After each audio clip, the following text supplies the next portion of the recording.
قانون ہوگا تو اسلام کا ہوگا.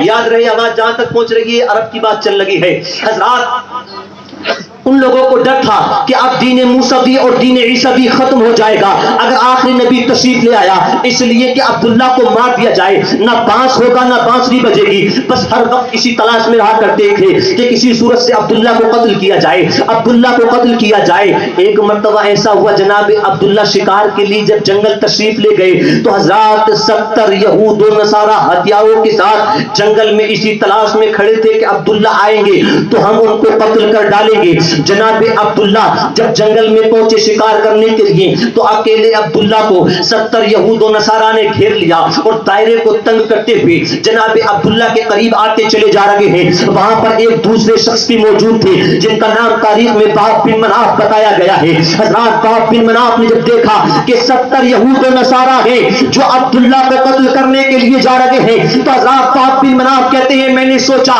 کہ میں پتھر اٹھا کر پھینکوں ان کے قریب تاکہ لوگوں کو یہ پتا چل جائے کہ ان کے ساتھ کوئی دوسرا بھی ہے. باب بن مناف کہتے ہیں جب میں نے پتھر اٹھانا چاہا تو پتھر اٹھا نہیں, ایسا لگا کہ زمین نے اس کو پکڑ لیا ہے. پھر میں نے سوچا کہ چلو آواز دے دیتا ہوں, آواز اگر ان کو لگا دوں گا ان کا نام لے دوں گا تو لوگ سمجھ جائیں گے ان کے ساتھ کوئی دوسرا بھی ہے. کہتے جیسے ہی میں نے آواز بلند کرنی چاہی ایسا لگا کہ کسی نے میرے گلے کو پکڑ لیا ہے. بس پھر کیا تھا, میں نے سوچا کہ میں خود چل کر ان کے قریب چلا جاؤں. جناب باب بن مناف کہتے ہیں میں چلنا چاہتا تھا تو زمین نے میرے پیروں کو پکڑ لیا. اس واقعے سے یہ ثابت ہوتا ہے پروردگار عالم جانتا تھا کہ اگر باب بن مناف نے عبداللہ کی مدد کر دی تو یہ میرے مصطفیٰ کے, یہ میرے محبوب کے نور پر باب بن مناف کا احسان ہو جائے گا. اور میرا محبوب دنیا کے اندر احسان لینے نہیں بلکہ دنیا والوں پر احسان کرنے کے لیے آ رہا ہے.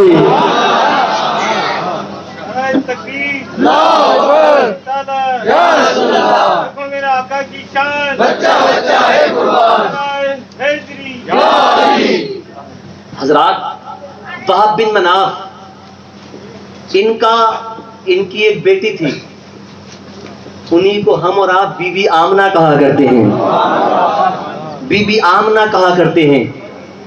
جب وہب بن مناف نے دیکھا کہ وہ 70 لوگ انہیں مارنے کے لیے بالکل تیار ہیں تو کہتے ہیں پھر یکا یک کچھ لوگ اچانک نمودار ہوئے جو دنیا کے لوگوں سے بالکل بھی مشابہت نہیں رکھتے تھے. انہوں نے آ کر کفار کو مار بھگایا یا مار گرایا.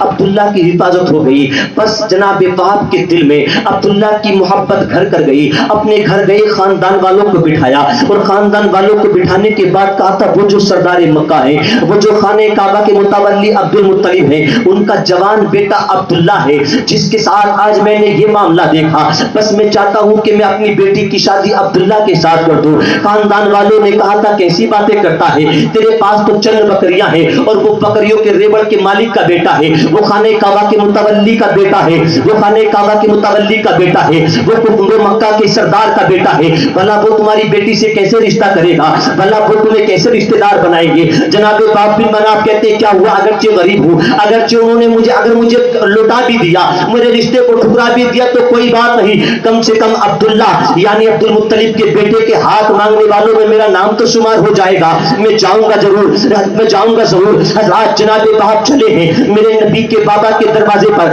جانے کے بعد دروازے پر دستک دی, دروازہ کھلا, اندر سے جناب عبد المطلب تشریف لاتے ہیں. جناب وہب قدموں پہ گر گئے اور قدموں پہ گرنے کے بعد کہتے ہیں سرکار کچھ مانگنے کے لیے آیا ہوں, کچھ عریضہ پیش کرنا چاہتا ہوں. جناب عبد المطلب نے کہا کھڑے ہو جاؤ اور مانگو, کیا مانگنا چاہتے ہو. ہمارے یہاں قدموں میں گرا کر کسی کو کچھ نہیں دیا جاتا بلکہ سینے سے لگا کر دیا جاتا ہے. آ جاؤ میرے سینے سے لگ جاؤ اور بتاؤ کیا مانگنا چاہتے ہو. جناب وہب کہتے ہیں سرکار آپ کا بیٹا عبداللہ جوان ہو چکا ہے, میری بیٹی آمنہ بھی جوان ہے, میری بیٹی آمنہ بھی جوان ہے. میں چاہتا ہوں کہ آپ کے بیٹے کے نکاح میں اپنی بیٹی آمنہ کو دے دوں. جناب عبد المطلب آنکھیں بند کر کے آمنہ نام کے معنی پر غور کرنے لگے, جس کا معنی ہوتا ہے امن دینے والی, جس کا نام ہوتا ہے سکون دینے والی, جس کا نام ہوتا ہے امن کا پیغام عام کرنے والی. حضرات جناب عبد المطلب نے معنی پر غور کر کے بس تصور کیا کہ امن دینے والی جب میرے عبداللہ کے پاس آئے گی, امن دینے والی جب عبداللہ کے نکاح میں آئے گی تو پروردگار عالم ایسا بیٹا عطا فرمائے گا جو